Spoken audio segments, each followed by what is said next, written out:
Y análisis de diferentes propuestas de reformas o enmiendas a la Constitución. Interviene la asambleísta Silvia Salgado. El pleno es de trascendental importancia, pero también al mismo tiempo tiene una diversidad de enfoques y de miradas. Por eso es que yo valoro el hecho que usted primero haya puesto al debate para identificar esos problemas, pero también las diferentes o las alternativas de solución frente a esos problemas.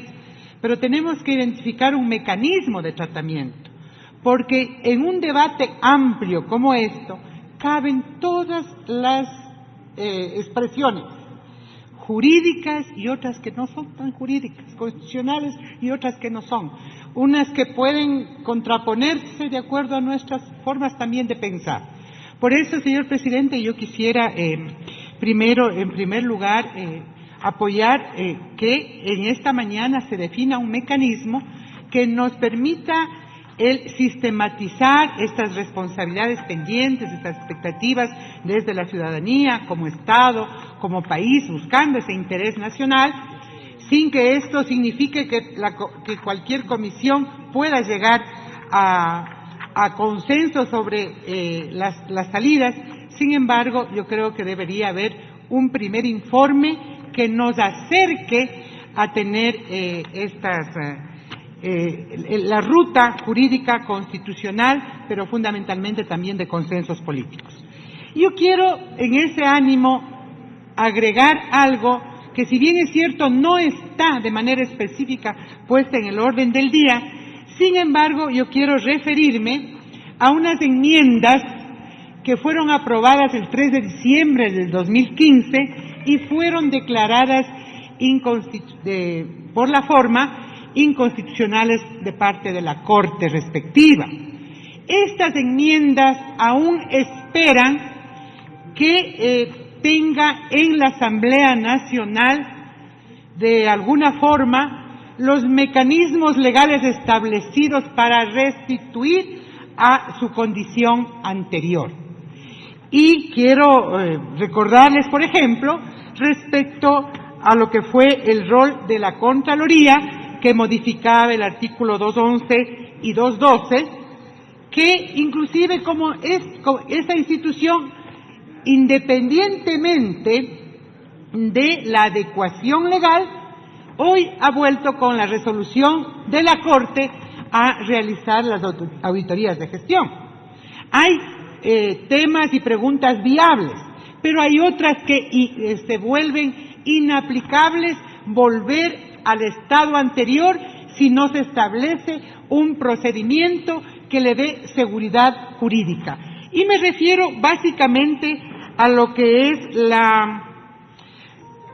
sería la pregunta o la enmienda número 3 respecto a la reforma del artículo 229 y 326 y una disposición transitoria, en donde se eliminaba que los obreros y las obreras del sector público estarán sujetos al Código del Trabajo.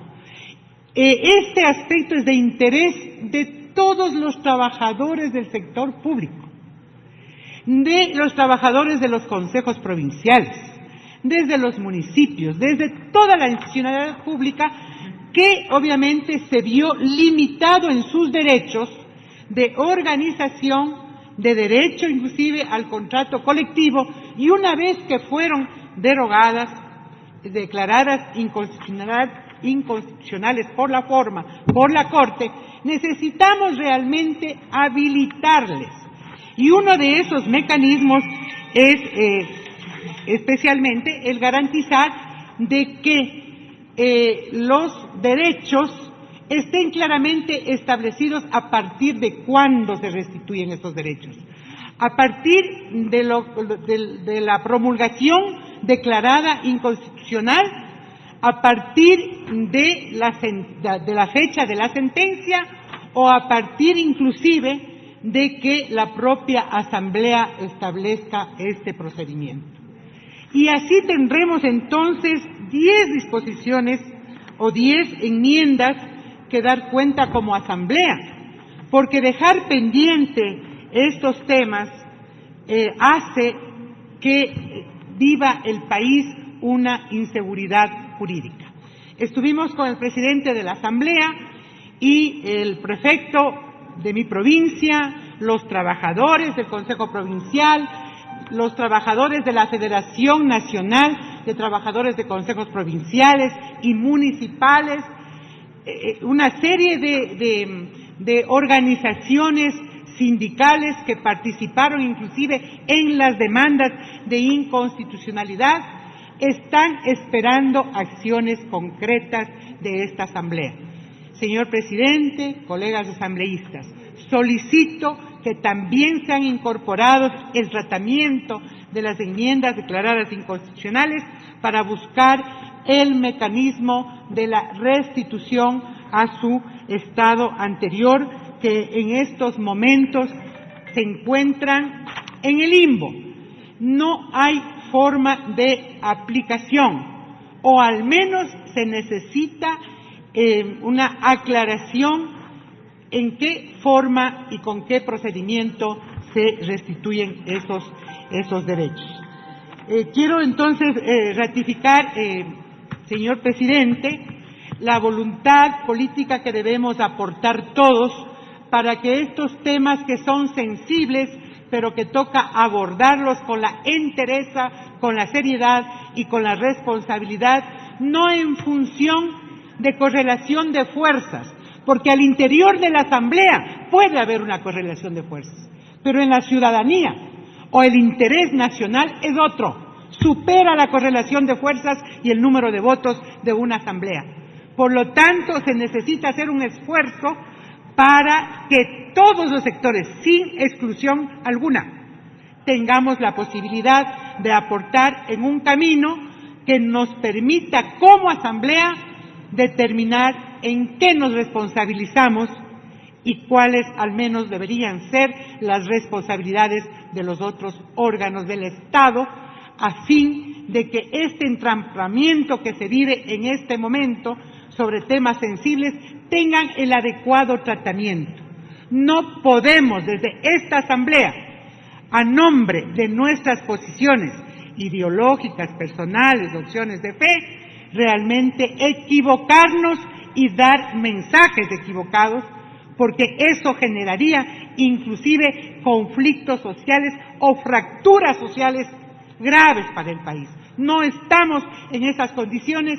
Yo creo que el mejor aporte que podemos dar es una seguridad jurídica, empezando por ponernos de acuerdo en lo que significa las posibles reformas constitucionales.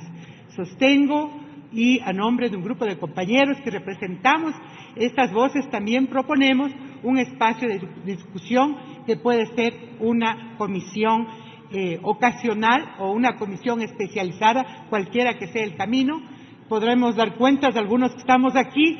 Antes, en el legislativo existía una comisión de control constitucional, que si bien es cierto no determinaba sentencias, pero hacía y daba cuenta de justamente la aplicación de las normas cuando se trate de reformas constitucionales.